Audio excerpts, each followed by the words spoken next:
Wondering how to use Bondage? Let me show you how.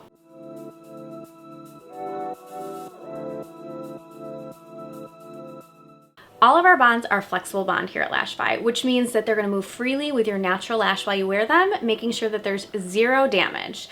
They're also free of any harsh chemicals, so there's no cyanoacrylates, no formaldehyde, there's not even latex in the product, so it's safe for all eye types. Charcoflex absorbs more moisture and oil than our Whisper Light formula. This formula is great for someone who might live in a humid climate, have oily lids, or watery eyes from allergies.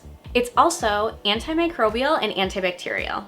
Bondage is also infused with biotin, and that ingredient is going to help nourish and support healthy lashes.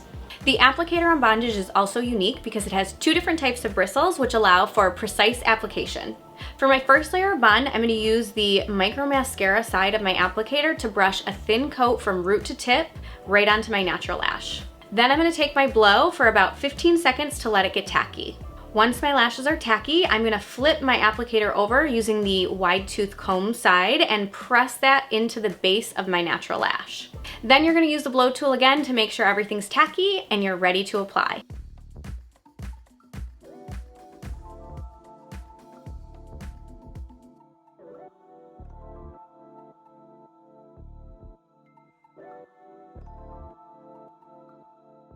With Bondage, sealing is optional, but if you are going to seal, you'll seal after your final fuse. This bond is great for 10-day wear, not just for people with oily lids, watery eyes, or someone who lives in a humid climate. It's actually a great bond for anyone.